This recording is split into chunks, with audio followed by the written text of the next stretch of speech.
Welcome to my channel. Today I am discussing A Valediction Forbidding Mourning by John Donne. John Donne was born in 1572 and he died in 1631. He was a well-renowned metaphysical poet. He was born in London. ലോകം അറിയപ്പെടുന്ന പ്രശസ്തനായ ഒരു metaphysical കവിയായിരുന്നു John done. അദ്ദേഹത്തിൻ്റെ ജനനം വളരെയധികം രാഷ്ട്രീയപരമായും മതപരമായും ഒരുപാട് കലഹങ്ങൾ നടന്നിരുന്ന ഒരു കാലഘട്ടത്തിലായിരുന്നു അദ്ദേഹത്തിൻ്റെ ജനനം. അദ്ദേഹം ഒരു കാത്തലിക് കമ്മ്യൂണിറ്റിയിലായിരുന്നു അദ്ദേഹത്തിൻ്റെ ജനനം.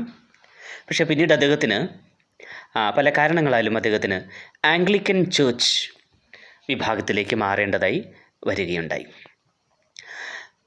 John Donne, in 1598, he was appointed private secretary to Sir Thomas Egerton. 1598 John Donne Sir Thomas എഗേർട്ടൻ്റെ പ്രൈവറ്റ് സെക്രട്ടറിയായി നിയമിതനാകുന്നു. And he fell in love with Sir Egerton 16-year-old niece. അദ്ദേഹം സർ എഗേർട്ടൻ്റെ 16 വയസ്സ് പ്രായമുള്ള നീസുമായി, മരുമകളുമായി പ്രണയത്തിലാകുകയും അവളുടെ പേര് ആൻ മോർ എന്നായിരുന്നു. അവളെ വളരെ രഹസ്യമായി വിവാഹം കഴിക്കുകയും ചെയ്തു. And this incident ruined Donne's career and even led to his imprisonment. ഈ വിവാഹം, ഈ പ്രണയവും ഈ രഹസ്യ വിവാഹവും അദ്ദേഹത്തിൻ്റെ ജീവിതത്തിൽ ഒരുപാട് ദുരന്തങ്ങൾ സൃഷ്ടിച്ചു. അദ്ദേഹത്തിൻ്റെ കരിയറിൽ ഒരുപാട് പ്രശ്നങ്ങളുണ്ടാക്കി. അദ്ദേഹത്തിന് ഇംപ്രിസൺമെൻറ്റ് വരെ നേരിടേണ്ടതായിട്ട് വരികയുണ്ടായി. John Donne, he was recognized as the founder of the school of metaphysical poetry. Metaphysical poetry, ആ സ്കൂൾ ഓഫ് പോയട്രിയുടെ സ്ഥാപകനായിട്ടാണ് ജോൺ ഡൺ അറിയപ്പെടുന്നത്. അദ്ദേഹത്തിൻ്റെ സഹപ്രവർത്തകരായിട്ടുള്ള, അദ്ദേഹത്തിൻ്റെ കൂടെയുള്ള മറ്റ് കവികൾ George Herbert, Richard crochet, Andrew Marvel, John Cleveland എന്നിവരായിരുന്നു. They are known for their skill to shock the reader through the use of paradoxical images, strange imageries and extended metaphors known as conceits. ഈ കവികൾക്കെല്ലാം ഒരു പ്രത്യേകതയുണ്ടായിരുന്നു, അല്ലെങ്കിൽ metaphysical പോയട്രിയുടെ പ്രത്യേകത paradoxical ഇമേജസിൻ്റെ ഉപയോഗത്തിലൂടെ strange imageries ധാരാളമായി ഉപയോഗിച്ച്, കൂടാതെ extended metaphors, കൺസീറ്റ്സ് എന്നറിയപ്പെടും. ഈ കൺസീറ്റ്സിൻ്റെ ഉപയോഗങ്ങൾ കൊണ്ടൊക്കെ വായനക്കാരെ അമ്പരപ്പിക്കാൻ, അല്ലെ അവരെ ഷോക്ക് ചെയ്യാൻ പറ്റുന്ന തരത്തിലുള്ള കവിതകൾ എഴുതാൻ കഴിവുള്ള ആൾക്കാരായിരുന്നു ഈ കവികളെല്ലാം. സാമുവൽ ജോൺസൺ ഒരിക്കൽ പറയുകയുണ്ടായി, the most heterogeneous ideas are yoked by violence together എന്നാണ് അദ്ദേഹം പറയുകയുണ്ടായത്. Metaphysical poetry has been defined as highly intellectualized poetry marked by bold and ingenuous conceits, incongruous imagery, complexity and subtlety of thought. അപ്പോൾ ഇതാണ് ഒരു metaphysical കവിതയുടെ സവിശേഷത. Metaphysical poetry has been defined as highly intellectualized poetry. എല്ലാവരും ശ്രദ്ധിക്കുക, metaphysical poetry എന്ന് പറയുന്നത് highly intellectualized പോയട്രിയാണ്. ഒരു സാധാരണ കവിതയല്ല ഇത് ഹൈലി ഇൻ്റലക്ച്വലൈസ്ഡ് പോയട്രിയാണ്. Marked by bold and ingenious conceits and incongruous imagery. ധാരാളം കൺസീറ്റ്സ് ഉണ്ടാകും. അതുപോലെ തന്നെ ഇൻകൺഗ്രുവസ് ഇമേജറി, ഇൻകൺഗ്രുവസ് എന്ന് പറഞ്ഞാൽ അബ്സേർഡ്, അബ്സേർഡ് എന്നർത്ഥം. ധാരാളം ഇൻകൺഗ്രുവസ് ഇമേജറി ഉണ്ടാകും. കൂടാതെ complexity and subtlety of thought. അതുകൂടാതെ frequent use of paradox, paradoxical expressions, ഇതെല്ലാം ധാരാളമായി വരുന്ന ഒരു കവിതയാണ് മെറ്റഫിസിക്കൽ പോയട്രി. അതുകൂടാതെ തന്നെ deliberate harshness or rigidity of expression, ഇതും മെറ്റഫിസിക്കൽ പോയട്രിയുടെ ഒരു സവിശേഷതയാണ്. Deliberate harshness or rigidity of expression. നമുക്കറിയാം ടി.എസ്. ഇലിയറ്റ്, ലോകപ്രശസ്ത കവിയായിരുന്ന ടി.എസ്. ഇലിയറ്റ് ഈ മെറ്റഫിസിക്കൽ കവിതയ്ക്ക് ഒരുപാട് സംഭാവന നൽകിയ ഒരു കവിയായിരുന്നു. ഈ കവിത വാലഡീഷൻ ഫോർബിഡിങ് മോർണിംഗ്, ഈ കവിത എഴുതുന്ന സാഹചര്യം നമുക്കിനി നോക്കാം. വാലഡിക്ഷൻ എന്ന് പറഞ്ഞാൽ അതിൻ്റെ അർത്ഥം ഫെയർവെൽ, ഓക്കെ, ഫെയർവെൽ അഡ്രസ് എന്നൊക്കെയാണ് അർത്ഥം. Farewell, okay. Forbidding morning, forbidding morning, forbidding എന്ന് ഉദ്ദേശിക്കുന്നത് വിലക്കിയ, നിരോധിച്ച, ഓക്കെ, അനുവദിക്കാത്ത. മോർണിംഗ് എന്ന് പറഞ്ഞാൽ വിലാപം, ഓക്കെ, വിലപിക്കൽ, കരച്ചിൽ, ഓക്കെ, സങ്കടം പ്രകടിപ്പിക്കൽ, ഇങ്ങനെ ഇതൊക്കെയാണ് അർത്ഥം. ഓക്കെ. അപ്പോൾ ഇവിടെ ജോൺ ഡൺ ഒരു ഡിപ്ലോമാറ്റിക് മിഷൻ്റെ ഭാഗമായിട്ട് അദ്ദേഹം ഫ്രാൻസിലേക്ക് പോവുകയാണ്. അപ്പോൾ അദ്ദേഹത്തിൻ്റെ യങ് വൈഫ്, അദ്ദേഹത്തിൻ്റെ ഭാര്യ, ഓക്കെ, ആൻ മോറിനെ അദ്ദേഹം ആശ്വസിപ്പിക്കുന്ന സിറ്റുവേഷനാണ് ഈ കവിതയിൽ നമ്മൾ കാണുന്നത്. ഇവിടെ അദ്ദേഹം ഉപയോഗിക്കുന്ന മുഖ്യ വിഷയം, actually the theme of the poem is love. Okay, the poet is actually speaking about real love, യഥാർത്ഥ സ്നേഹത്തെക്കുറിച്ചാണ്, ശുദ്ധമായ സ്നേഹത്തെക്കുറിച്ചാണ്, okay, spiritual love, okay, divine love, അതേക്കുറിച്ചാണ് അദ്ദേഹം ഇവിടെ ഈ കവിതയിൽ പരാമർശിക്കുന്നത്. ഓക്കെ. ആൻഡ് ഈ കവിതയുടെ തുടക്കത്തിൽ തന്നെ നമുക്ക് കാണാൻ സാധിക്കുന്നുണ്ട്, അതിൽ പറയുന്ന ഫസ്റ്റ് സ്റ്റാൻസിൽ തന്നെ നമുക്ക് കാണാൻ സാധിക്കും. As virtuous men pass mildly away and whisper to their souls to go while some of their sad friends do say the breath goes now and some say no. Okay. അദ്ദേഹം പറയാണ്, ചില നല്ല മനുഷ്യർ മരിച്ചു കിടക്കുമ്പോൾ അത് മരിച്ചതായി തോന്നില്ല, അത് ഉറങ്ങിക്കിടക്കുകയാണെന്നേ തോന്നുകയുള്ളൂ, അവരിൽ നിന്ന് ആത്മാവ് വിട്ടുപോയതായിട്ട് തോന്നില്ല, ഓക്കെ, എന്ന് അദ്ദേഹം ഇവിടെ പറയുകയാണ്. അതുകൊണ്ട് അദ്ദേഹം ഇവിടെ തൻ്റെ ഭാര്യയെ ഓർമ്മിപ്പിക്കുകയാണ്. അദ്ദേഹം തൻ്റെ ഭാര്യയെ ഈ വേളയിൽ ഫ്രാൻസിലേക്ക് പോകാൻ ഒരുങ്ങുന്ന സമയത്ത് അദ്ദേഹം തൻ്റെ ഭാര്യ കരയുമെന്ന് അദ്ദേഹത്തിന് ഉറപ്പാണ്. ഓക്കെ. അപ്പോൾ തൻ്റെ ഭാര്യ കരയും, നെടുവീർപ്പിടും, സങ്കടപ്പെടും. അപ്പോൾ ആ സാഹചര്യത്തിൽ തൻ്റെ ഭാര്യയെ അദ്ദേഹം ആശ്വസിപ്പിക്കുകയാണ്, കൺസോൾ ചെയ്യുകയാണ്. ആ കൺസോൾ ചെയ്തുകൊണ്ട് പറയുന്ന ഈ സാഹചര്യത്തിലാണ് അദ്ദേഹം അദ്ദേഹത്തിൻ്റെ ഭാര്യയോടുള്ള സ്നേഹം, ഓക്കെ, ഈ ഭാര്യയും ഭർത്താവും തമ്മിലുള്ള, ഓക്കെ, ഈ ഹസ്ബൻഡ് വൈഫ് റിലേഷൻഷിപ്പ്, ലവ്, അതെങ്ങനെയാണ്, ഏത് തരത്തിലുള്ള ലവ് ആണ് എന്ന് കവി ഇവിടെ വ്യക്തമാക്കുകയാണ്.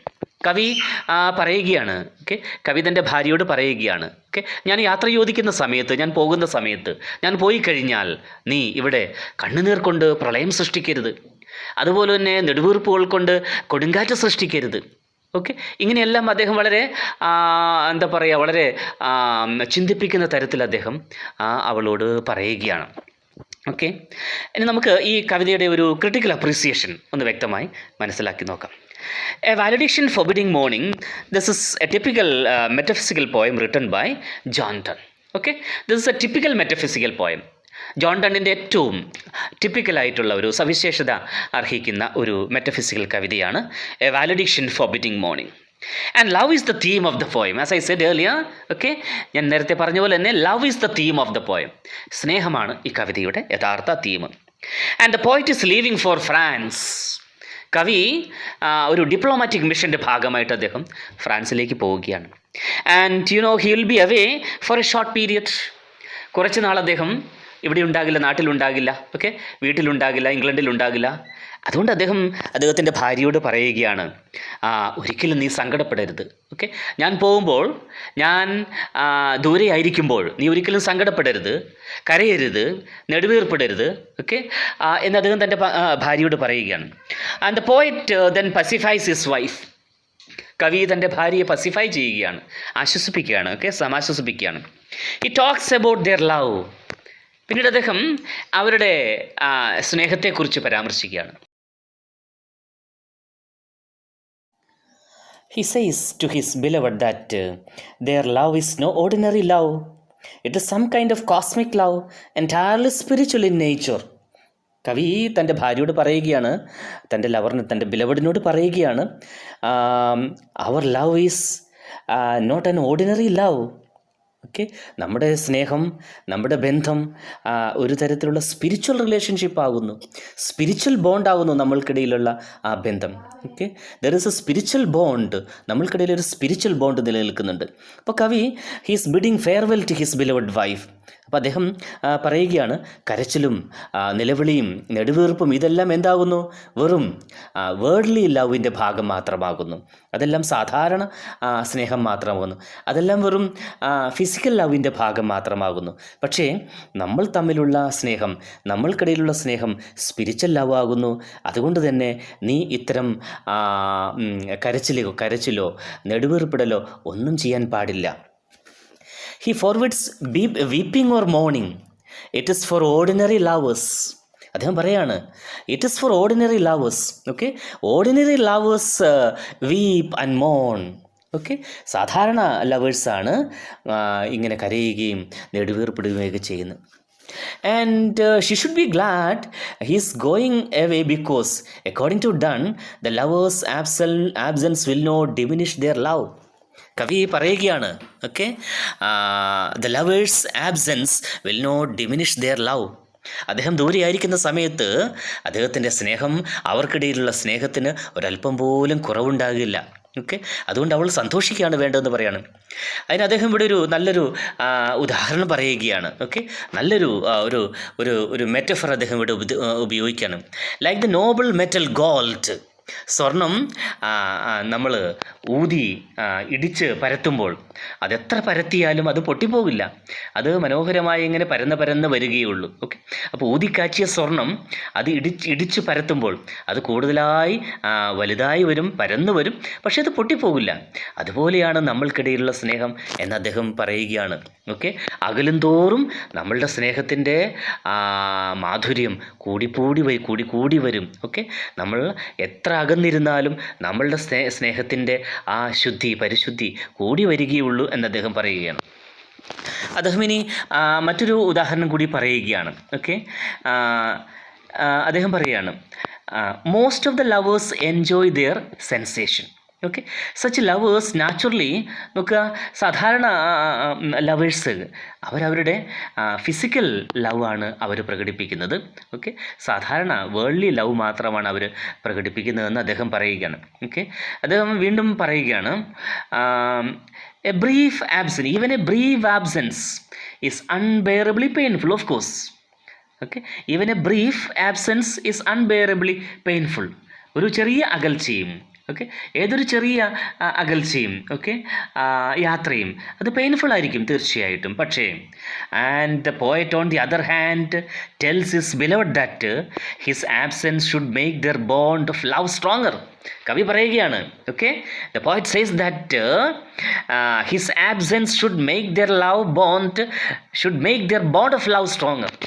ഓക്കെ, ഈ അകൽച്ച, ഈ യാത്ര അവർക്കിടയിലുള്ള സ്നേഹത്തിൻ്റെ ബോണ്ട് ഒന്നുകൂടി ശക്തമാക്കുകയുള്ളൂ എന്ന് അദ്ദേഹം പറയുകയാണ്. Okay, it is like gold. Okay, അടിച്ച് പരത്തുമ്പോൾ കൂടുതലായി പരന്നു വരുന്നുള്ള സ്വർണം കൂടുതലായി പരന്നു വരുന്നത് പോലെ നമ്മളുടെ സ്നേഹം ഒന്നുകൂടെ വലുതാകുകയുള്ളൂ. ഓക്കെ, ആൻഡ് അദ്ദേഹം പറയുകയാണ്, ഈ സ്നേഹത്തിന് അദ്ദേഹം മറ്റൊരു തരത്തിലുള്ള ഒരു കമ്പാരിസൺ ഇവിടെ നടത്തുകയാണ്. Towards the end of the poem done employs A famous comparison of the two lovers to legs of a compass. ഇദ്ദേഹം, ഓക്കെ, ടു ലവേഴ്സ്, ഓക്കെ, രണ്ട് ലവേഴ്സ്, സ്നേഹിക്കുന്ന രണ്ട് മനസ്സുകൾ, ഓക്കെ, ഒരു ഭാര്യയും ഭർത്താവും, ഇവരെ ഇദ്ദേഹം കമ്പയർ ചെയ്യുന്നത് എന്തിനോടാണ്? Two legs of a compass. ഒരു കോമ്പസിൻ്റെ ഇരു കാലുകളോടുമാണ് ഇദ്ദേഹത്തെയും ഇദ്ദേഹത്തിൻ്റെ ഭാര്യയെയും ഇദ്ദേഹത്തിൻ്റെ ബിലവഡിനെയും അദ്ദേഹം കമ്പയർ ചെയ്യുന്നത്. അദ്ദേഹം പറയുകയാണ്, ഓക്കെ, ഒരു സർക്കിൾ വരയ്ക്കുമ്പോൾ, ഒരു വൃത്തം വരയ്ക്കുമ്പോൾ സ്വാഭാവികമായിട്ടും കോമ്പസിൻ്റെ ഒരു കാല് ഉറപ്പിച്ചു വെക്കും. ഓക്കെ, മറ്റേ കാൽ അത് ആ സർക്കിൾ വരയ്ക്കുന്നതിനനുസരിച്ച് അത് റൊട്ടേറ്റ് ചെയ്തുകൊണ്ടിരിക്കും.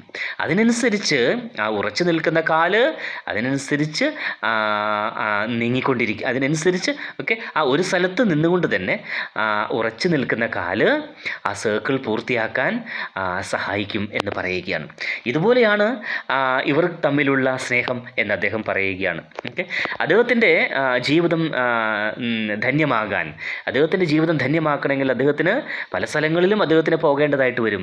അദ്ദേഹത്തിൻ്റെ ലോക അനുഭവങ്ങൾ നേടേണ്ടതായിട്ടുണ്ട്. ലോകത്തിൻ്റെ പല ഭാഗത്തും സഞ്ചരിക്കേണ്ടതായിട്ടുണ്ട്. അപ്പോഴെല്ലാം അദ്ദേഹത്തിൻ്റെ ഭാര്യ ഇവിടെ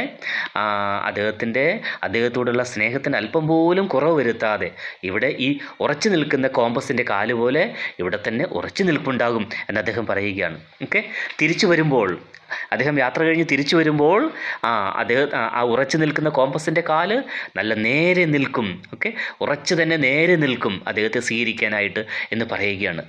അപ്പോൾ അദ്ദേഹം ഇവിടെ തൻ്റെ ഏറ്റവും മനോഹരമായ ഈ കമ്പാരിസൺ, ഈ കമ്പാരിസണിലൂടെ അദ്ദേഹം പറയുന്നത് നല്ല ശുദ്ധമായ സ്നേഹമുള്ള രണ്ട് വ്യക്തികൾ, ഇദ്ദേഹത്തിൻ്റെ ഭാര്യയും, അവർക്കിടയിലുള്ള സ്നേഹം സ്പിരിച്വൽ ലവാണ്. അതുകൊണ്ട് തന്നെ അവർ എങ്ങനെയായിരിക്കും? ഒരു കോമ്പസിൻ്റെ ഇരു കാലുകളും പോലെയായിരിക്കും. അത്രമാത്രം നല്ല യൂണിറ്റി ഉള്ളവരായിരിക്കും. അവർ തമ്മിൽ നല്ല ബോണ്ടുണ്ടായിരിക്കും. ഒരു കോമ്പസിൻ്റെ ഇരു കാലുകളും എങ്ങനെയാണോ അത് ചേർന്നിരിക്കുന്നത്, അതിന് ഒരു കാലിന് മാത്രമായിട്ട് മറ്റൊരു കാലിനെ ബ്രേക്ക് ചെയ്ത് പോകാൻ സാധിക്കില്ല. അതുപോലെയായിരിക്കും ഇവർ തമ്മിലുള്ള സ്നേഹം, ഇവർ തമ്മിലുള്ള ബന്ധം എന്ന് കവി ഇവിടെ വ്യക്തമാക്കി പറയുകയാണ്. അദ്ദേഹം ഓർമ്മിപ്പിക്കുകയാണ്, സാധാരണ ലവ് എന്ന് പറയുന്നത് മിക്കവാറും എഴുത്തുകാരൊക്കെ ഏറ്റവും റൊമാൻറ്റിക്കായിട്ടാണ് സ്നേഹത്തെ എടുത്ത് കാണിക്കാറുള്ളത്. എന്നാൽ ഇവിടെ അദ്ദേഹം തൻ്റെ ഭാര്യയെ ഓർമ്മിപ്പിക്കുകയാണ്, നമ്മളുടെ സ്നേഹം അത് ഒരു വേറിട്ട സ്നേഹമാകുന്നു, അത് സ്പിരിച്വൽ ലവ് ആകുന്നു, ശുദ്ധമായ സ്നേഹമാകുന്നു. അങ്ങനെ അദ്ദേഹം ഈ കവിതയിൽ ഇവിടെ ചെയ്യുന്നത് യഥാർത്ഥത്തിൽ അദ്ദേഹം ഉപയോഗിക്കുന്ന തീം ലവ്, എന്താവുന്നു യഥാർത്ഥ സ്നേഹം എന്ന് അദ്ദേഹം വ്യക്തമാക്കുകയാണ് ചെയ്യുന്നത്. യഥാർത്ഥ സ്നേഹം അതൊരു സ്പിരിച്വൽ തലത്തിലേക്ക്, ഒരു ആത്മീയ തലത്തിലേക്ക് അദ്ദേഹം കൊണ്ടുവരികയാണ്. ഈ കവിതയുടെ തുടക്കത്തിൽ തന്നെ അദ്ദേഹം പറയുന്നുണ്ട്, so let us melt and make no noise, no tear floods, nor sight tempests move to a profanation of our joys, to tell the laity our love. അദ്ദേഹം തൻ്റെ ഭാര്യയെ തുടക്കത്തിൽ ഓർമ്മിപ്പിക്കുന്നുണ്ട്. കണ്ണുനീരും നെടുവീർപ്പുകളും ഇതൊക്കെ വെറും സാധാരണ സ്നേഹത്തിൻ്റെ സിമ്പിളുകൾ മാത്രമാവുന്നു. അതുകൊണ്ട് നമ്മൾ ഒരിക്കലും അങ്ങനെയാകാൻ പാടില്ല എന്ന് ഇദ്ദേഹം ഈ കവിതയിൽ ഉടനീളം തൻ്റെ ഭാര്യയോട് പറയുകയാണ്. അപ്പോൾ നിങ്ങൾക്ക് ഈ വീഡിയോ ഇഷ്ടപ്പെടുകയാണെങ്കിൽ തീർച്ചയായും ലൈക്ക് ചെയ്യണം, ഷെയർ ചെയ്യണം, സബ്സ്ക്രൈബ് ചെയ്യണം. Thank you so much.